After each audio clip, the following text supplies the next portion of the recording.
Welcome to Vipin Sharma physics class. Dear students, हम लोग एक कॉन्सेप्ट कम प्रॉब्लम डिस्कस कर रहे हैं। ये काफी इंपॉर्टेंट कॉन्सेप्ट है। अगर हम ग्रेविटी को 1% इंक्रीज करते हैं तो कितने परसेंट से रेंज ऑफ प्रोजेक्टाइल अफेक्ट होगा, मींस इंक्रीज होगा या डिक्रीज होगा। मैं फिर से बताता हूं इंग्लिश में। If gravity is increase by 1%, if gravity is increased by 1%, then by what percentage range of projectile is affected? What if G is changed to 10%? ये बात आप समझ गए हो ना कि अगर हम लोग ग्रेविटी को इंक्रीज करें 1%, तो by what percentage range is of projectile is affected? What if G changed to 10%? अब मैं इसको एक्सप्लेन करता हूं। You all know, dear students, range of projectile is given by u square sine 2 theta upon g. Range is given by u square sine 2 theta upon g. आपको पता ही है, u velocity of projection, theta angle of projection, g acceleration due to gravity, right? तो ये आपको मालूम है। अब we have projected a projectile with a constant velocity u initial, fixed angle theta initial, gravity is g which is varying, जो बदल रही है। इसका मतलब है कि u स्क्वायर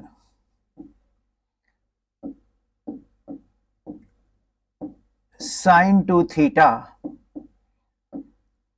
ये फिक्स है के, तो इट मीन्स हम लिख सकते हैं r इक्वल टू के अपॉन जी। परफेक्ट। अब taking log on both sides,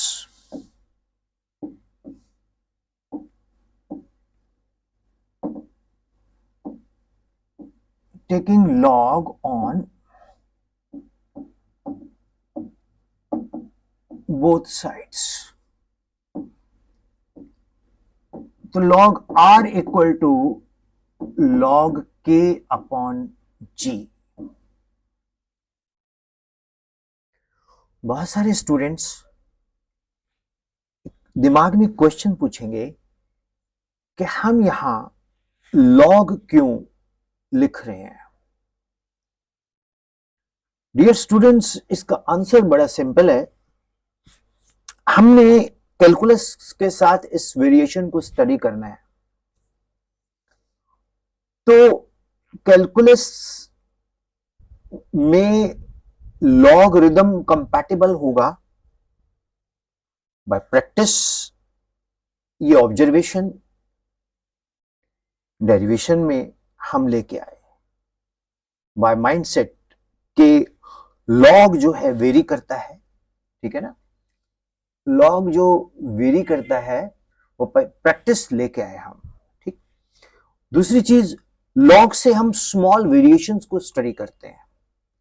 तीसरा पॉइंट, लॉग का कैलकुलस में एप्लीकेशन है, डेरिवेशन ऑफ लॉगरिदम।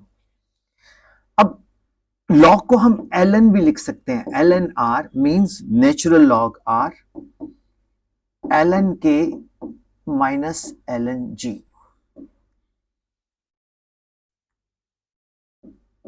डिफरेंशिएटिंग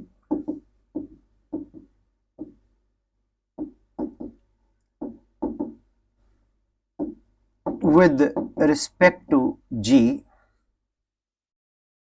जब हम इसको डिफरेंशिएट करेंगे विद रिस्पेक्ट टू g, ठीक है, तो ये क्या बनेगा, D D G of ln r, D D G of ln k, D D G of ln g, ये बना। अब स्टूडेंट्स एक बहुत फेमस लॉग का फॉर्मूला, तभी तो हम लॉग को लेके आए हैं इसमें, वो है d d x of log x that is 1 upon x। ओके, तो यहां पर हम लोग d d n of log r that is 1 upon r, अब ये r को हम g के साथ डिफरेंशिएट कर रहे हैं, तो ये function of a function then D R by D जी।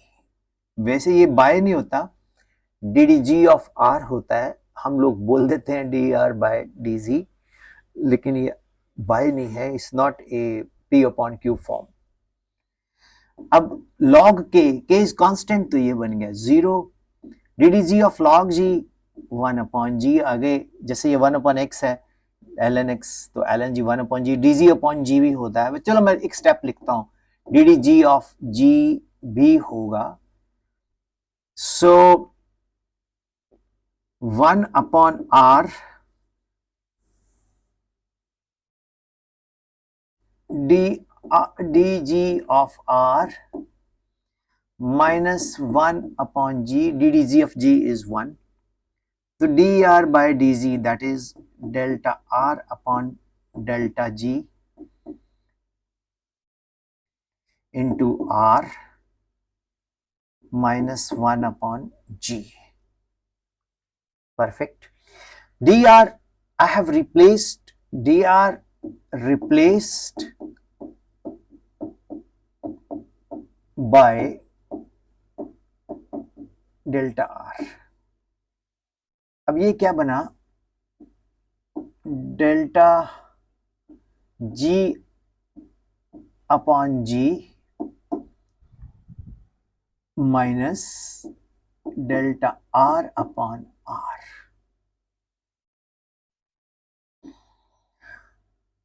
अब इसको ध्यान से देखो, अगर हम लोग परसेंटेज चेंज करें, percentage change delta r by r equal to minus delta g by g into 100, if we increase by 1%,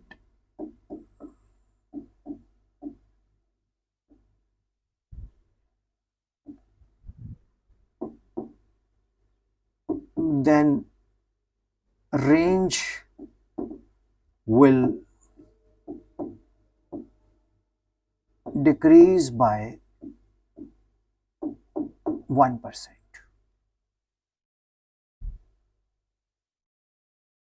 Perfect.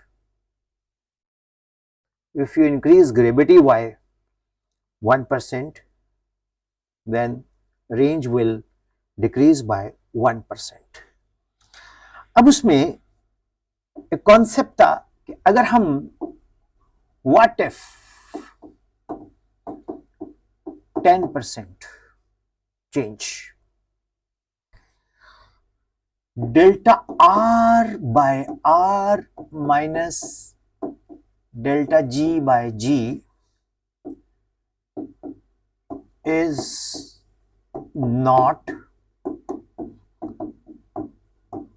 applicable applicable,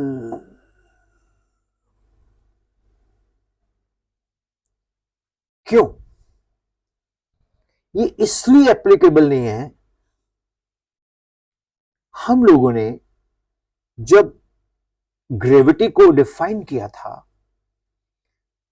projectile के लिए, तो we have assume that g is constant,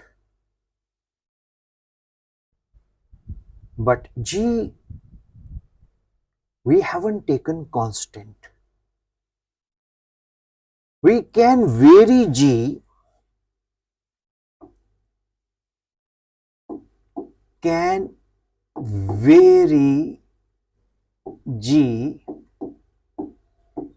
up to 5%. Beyond 5%,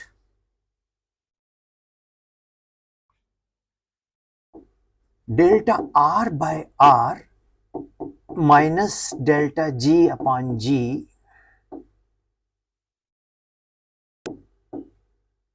is not applicable.